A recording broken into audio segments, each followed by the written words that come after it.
bagaimana kabarnya? Semoga tetap sehat ya. Sebelum belajar dimulai, ada baiknya kita berdoa terlebih dahulu menurut kepercayaan masing-masing. Berdoa mulai, berdoa selesai.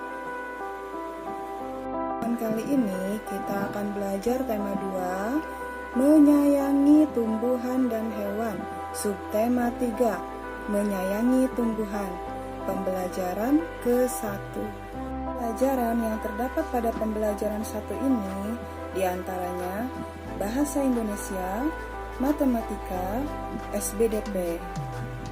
Dan tujuan pembelajaran pada pertemuan kali ini yaitu 1, kita bisa mengidentifikasi langkah-langkah cara perawatan tumbuhan dengan cepat.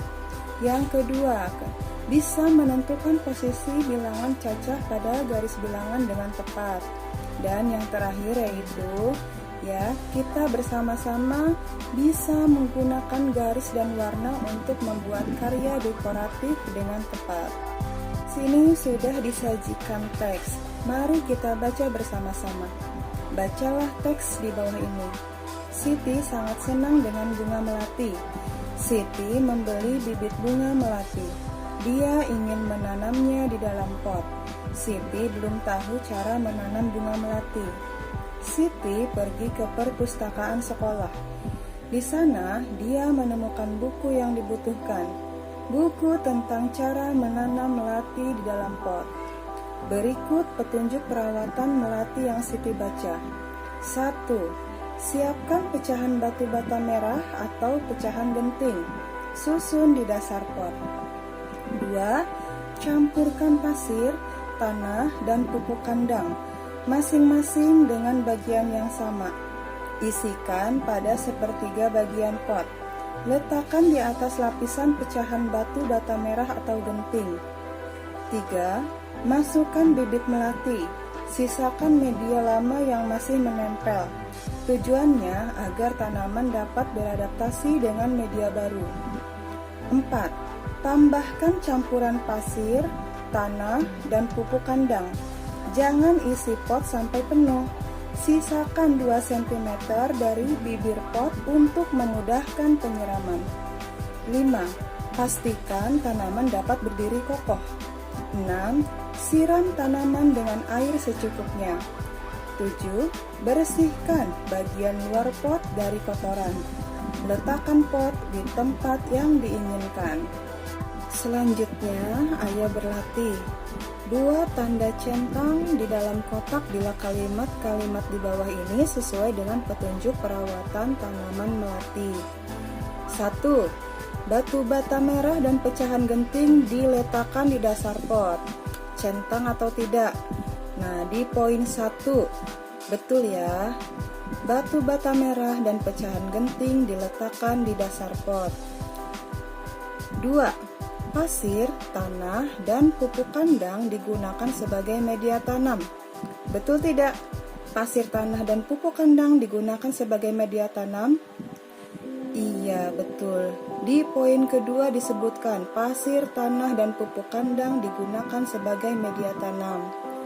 Yang ketiga, pupuk kandang harus dicampur lebih banyak daripada tanah dan pasir. Betul tidak pupuk kandang harus dicampur lebih banyak? Tidak disebutkan ya kalau pupuk kandang itu harus dicampur dan lebih banyak. Berarti nomor 3 tidak usah dicentang atau kita beri tanda silang. Selanjutnya nomor 4. Campuran pasir, tanah, dan pupuk kandang diisikan ke dalam pot sampai penuh. Betul tidak harus sampai penuh? Kita lihat poin keempat ya. Jangan isi pot sampai penuh. Sisakan 2 cm dari bibir pot untuk memudahkan penyiraman. Jadi nomor 4 tidak centang, alias kita beri tanda silang saja. Kelima, media lama dibiarkan tersisa pada akar bibit melati. Betul tidak? Centang apa tidak nih?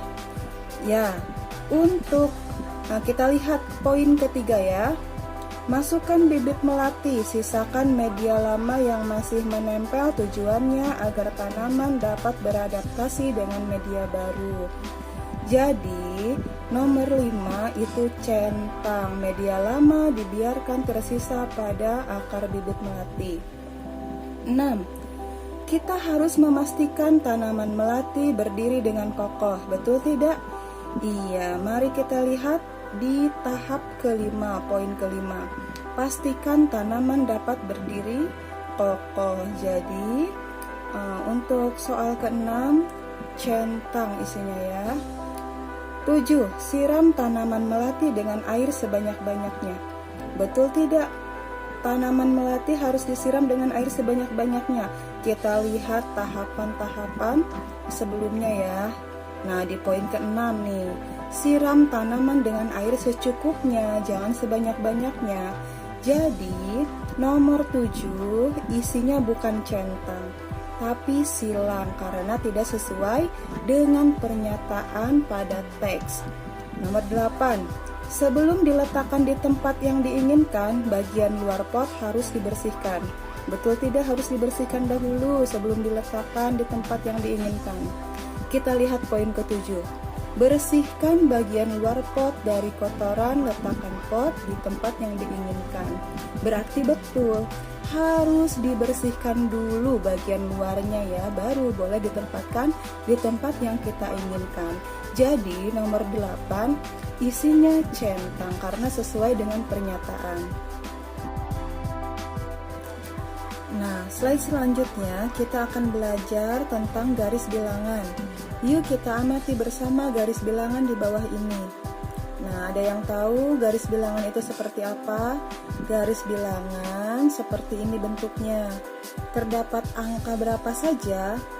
Angka-angkanya dimulai dari 0. Kemudian 1, 2, 3, 4, 5, 6, 7, 8, 9, 10 dan seterusnya. Urutannya seperti itu ya. Kemudian kita lanjut lagi. Tulislah angka yang seharusnya menempati huruf pada garis bilangan di bawah ini. Nah, ada garis bilangan lagi nih. Tapi garis bilangannya dengan urutan angka yang belum utuh nih, belum sempurna. Di sini ada angka 0.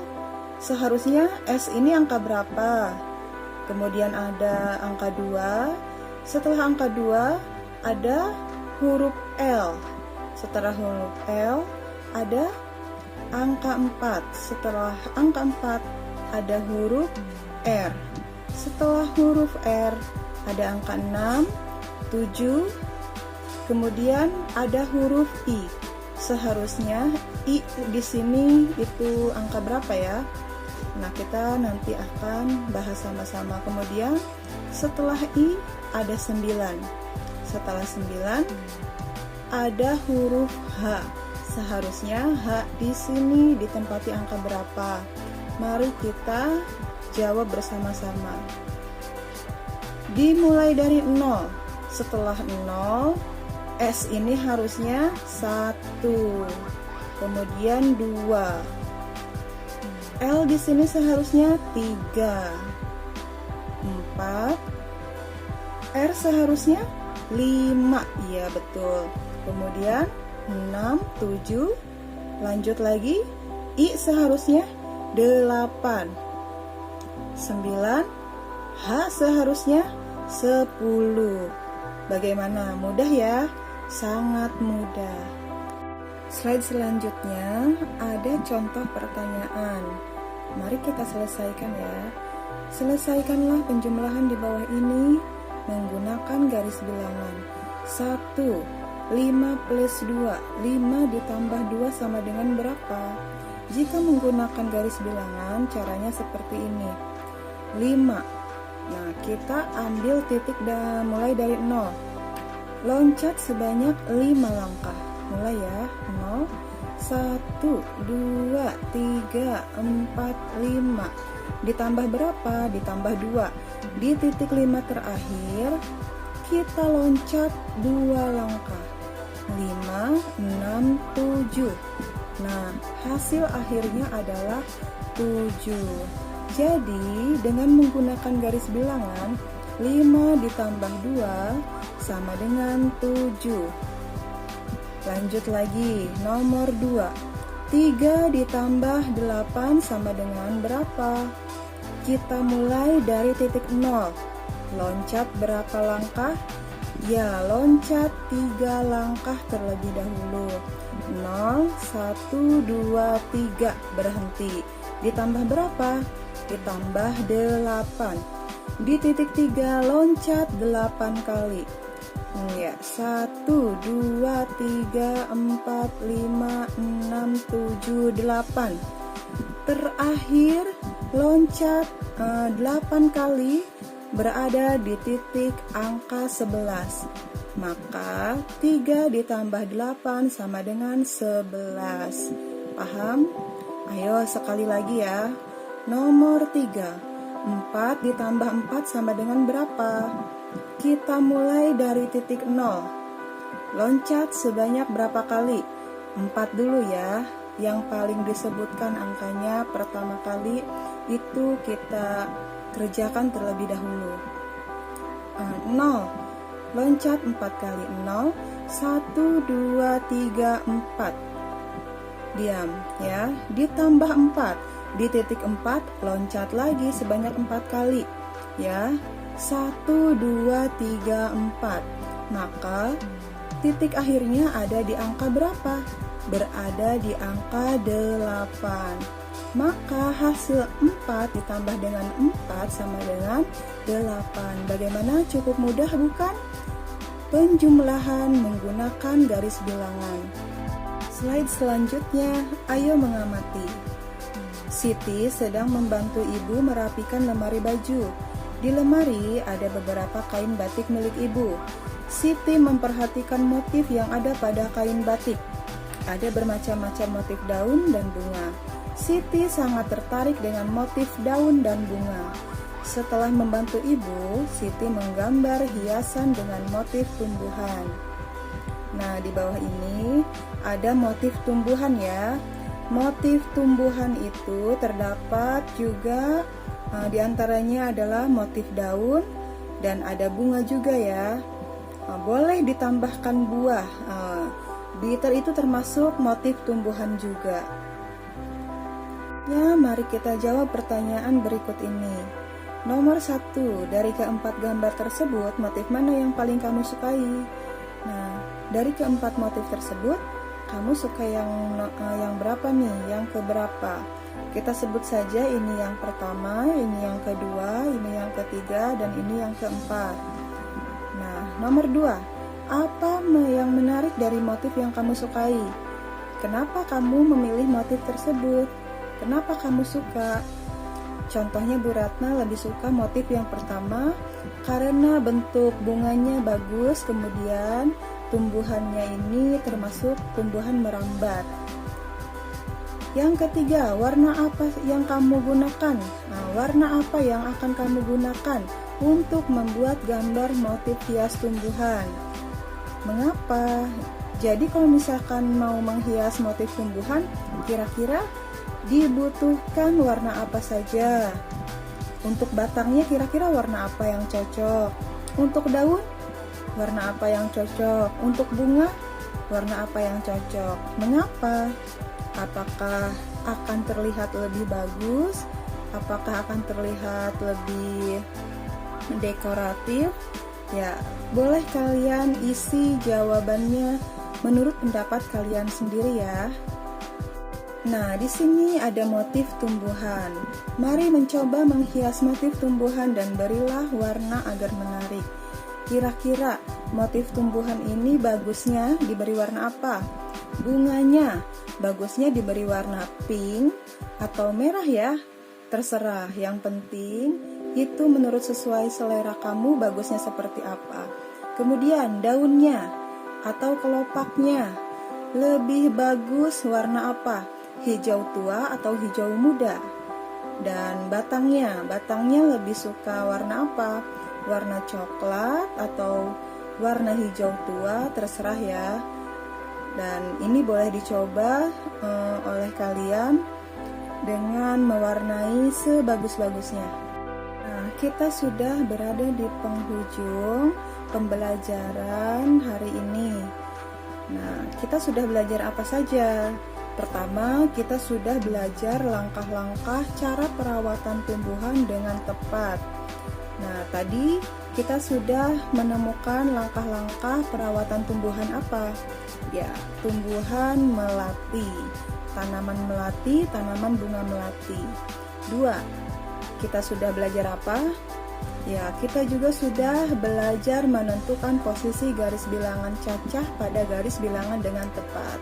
Sudah bisa ya tadi menghitung penjumlahan menggunakan garis bilangan.